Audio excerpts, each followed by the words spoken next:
तर मी आज first time मुंबईला एकटी चालली आहे. मेन जायचं होतं ट्रेनने, पण मला ट्रेनचं काही समजणार नाही म्हटलं, सो बसने जायचं ठरवलं. तिकीट तर काढलेलं आहे, बट मला यार काहीच समजत नाही आहे कोणत्या प्लॅटफॉर्मला जायचं. आणि लगेच तिथे पोहोचेपर्यंत ट्रेन निघून पण जातं. म्हणजे तिरुपतीची ट्रेन होती, मला झोप लागली होती, मी तिरुपतीमध्येच पोहोचत होते, पण अचानक जाग आली बघते तर मी स्टेशनला आले होते. नमस्कार मंडळी, स्वागत आहे तुमचं आणखी एका भन्नाट व्लॉगमध्ये. तर आजचा व्लॉग आहे माझा सोलो ट्रॅव्हलचा. तर मी आज फर्स्ट टाईम मुंबईला एकटी चालली आहे. तसं तर मला मुंबईकडचं एवढं काहीच माहीत नाही, आणि दरवेळेला म्हणजे एकतर मी 2-3दाच गेली आहे तिकडे, आणि ते पण नेहमी दीदी आणि जीजूसोबत असतात. बट आज माझं एक महत्त्वाचं काम आहे आणि अकॅडमी सुरू आहे, त्यामुळे दीदी येऊ शकत नाही आणि जीजूंचं पण काम सुरू आहे. सो आज मला एकटीलाच जावं लागते. तर चला मग तुम्ही पण माझ्यासोबत प्रवास करा. सो मला बघा सोडायला एवढी सगळी माणसं येतात. सोडायला वगैरे काही नाही, एवढंच किती स्वतःची माहित पण नव्हतं सोडायला अकॅडमीच्या कामाला चाललंय, तुमचा काहीच संबंध नाही. तुम्हाला काहीच वाटत नाही मला एकटीला पाठवताना मुंबईला एवढ्या लांब मोठ्या सिटीत? हळूहळू आपली अकॅडमी मोठी होते, ग्रो करते, तशा जबाबदाऱ्या पण वाढत आहेत आणि त्यामुळेच आपल्या मुलांना शिस्त असणं पण तेवढंच गरजेचं आहे. आणि त्यासाठी सगळ्यात महत्त्वाचं आम्हाला वाटलं ते म्हणजे मुलांना युनिफॉर्म करणं, आणि त्यासाठीच आम्ही टी शर्ट्स बघायला आलो होतो. बालाजीनगरला टी शर्ट्सची फॅक्टरी आहे डायरेक्ट त्याच्यामध्येच, आणि तिथं कसं वर्किंग चालतं, कशा पद्धतीने एवढे सगळे कपडे शिवले जातात हे सुद्धा मला लाईव्ह बघायला मिळालं. तुम्ही या मशिनरीज कधी बघितलीत का? मला कमेंट नक्की करा.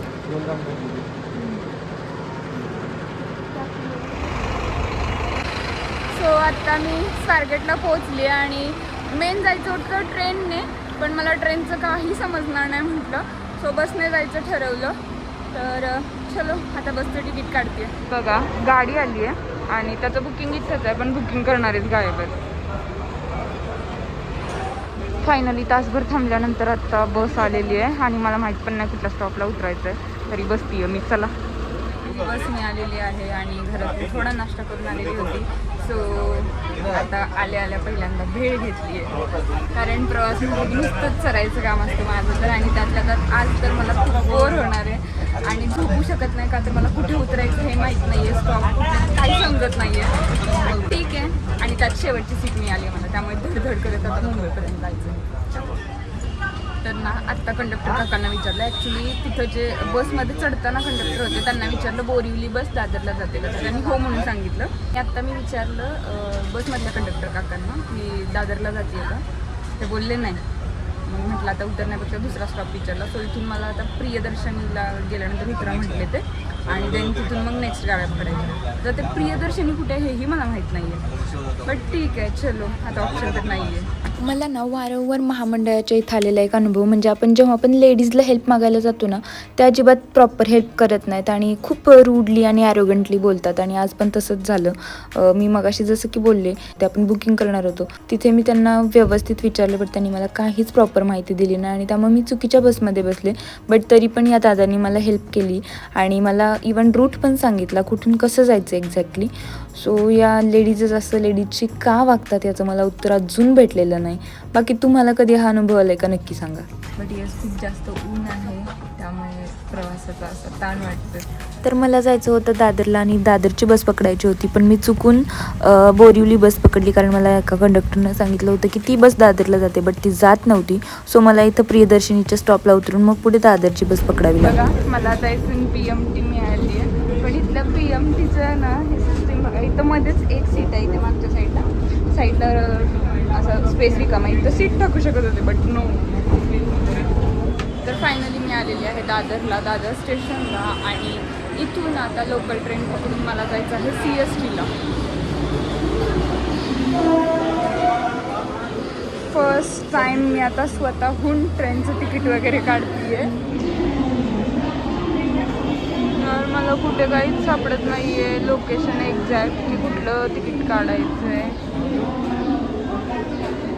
कसं तिकीट तर काढलेलं आहे, बट मला यार काहीच समजत नाही आहे कोणत्या प्लॅटफॉर्मला जायचं, आणि लगेच तिथे पोहोचेपर्यंत ट्रेन निघून पण जात आहे. एकतर मी पब्लिक ट्रान्सपोर्टने खूप कमी प्रवास करते आणि त्यातल्या त्यात मला ट्रेनचं तर काहीच समजत नाही. इवन मी कधी मेट्रोने पण गेली नाही आणि फर्स्ट टाईमच मी स्वतः गेली, ते पण एवढ्या मोठ्या स्टेशनला, आणि जिथून मला ट्रेनचं कसं इवन बुकिंग करायचं असतं हेही माहीत नव्हतं. मी आता छत्रपती शिवाजी महाराज टर्मिनसला उतरलेली आहे आणि पप्पा पण आले तिथं, म्हणजे दीदीचे सासरे ते घ्यायला आले. सो आता तिकडे शोधते मी त्यांना.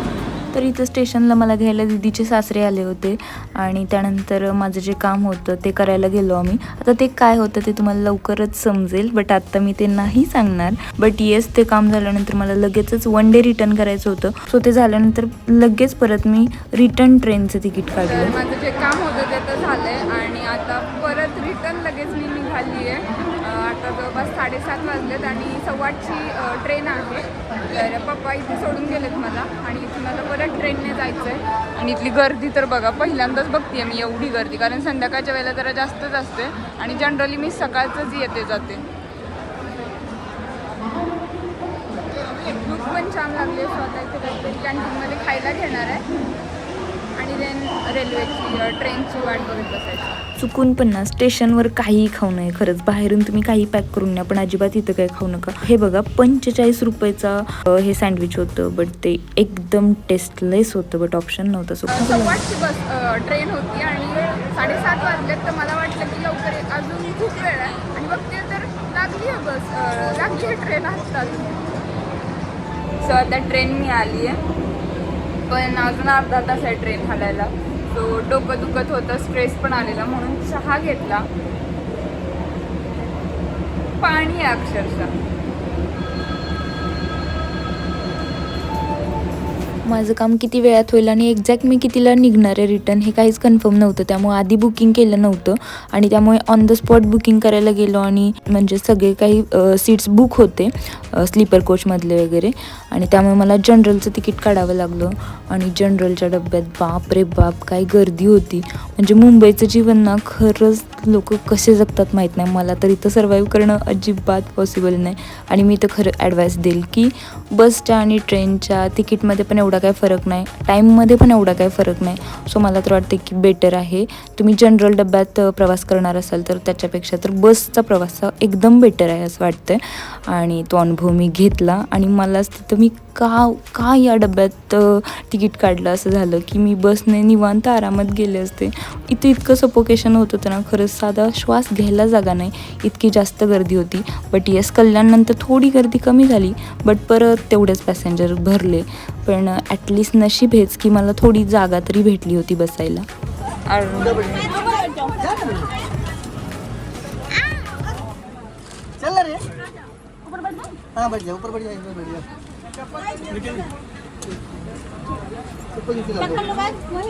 जराशी ट्रेन रिकामी झाली आहे तेव्हा श्वास घ्यायला इतर थोडंसं रिकामे भेटले. सो आत्ता थोडं खाऊन घेते बिकॉज 10:30 वाजलेत, भूक लागली आहे आणि पोहोचायला तर 12 वाजणारच आहेत. आणि त्यात गरमागरम वडापाव भेटला.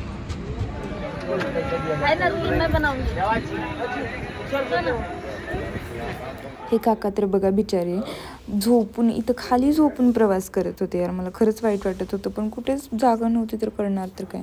आणि आजकालची मुलं केवढी स्मार्ट झालेत बघा ना. म्हणजे मी अक्षरशः झोपली होती आणि अचानक पुढे बघते तर हा एवढा छोटासा मुलगा माझा व्हिडिओ करत होता. आणि जाताना मला तो सांगून पण गेला की आप जब सो रही थी ना तो मैंने आपका व्हिडिओ बनाया. सो फायनली मी आता स्टेशनला उतरली आहे आणि भैया घ्यायला आला आहे. सो आता तिकडे चालली आहे मी. थोडं कमी म्हणजे तिरुपतीची ट्रेन होती, मला झोप लागली होती, मी तिरुपतीमध्येच पोहोचत होते, पण अचानक जाग आली बघते तर मी स्टेशनला आले होते. सो आता वाजलेत रात्रीचे 12:30 आणि आता मी चालली आहे भैयाला शोधायला. एवढ्या रात्रीचं पण पुणे एवढं चालू असेल असं मी इमॅजिन केलं नव्हतं. म्हणजे इवन मला वाटलं की या टाईमला रिक्षा, ओला किंवा कॅब मिळणार नाहीत, बट सगळं काय सुरू आहे असं वाटतच नाही की रात्रीचे 12:30 वाजले. It was my first experience of solo travelling. हा थोडंसं म्हणजे त्रास पण तेवढाच झाला, बट येस मला मजा आली आणि वेगवेगळ्या गोष्टी एक्सप्लोअर करायला, अनुभवायला मिळाल्या. आणि येस मी कुठेही एकटी प्रवास करू शकते याचं करेजही आलं. बाकी 12:30 वाजता भैया मला घ्यायला आला होता आणि त्यानंतर डायरेक्ट घरी गेले आणि थकलेले सो मी झोपी गेले.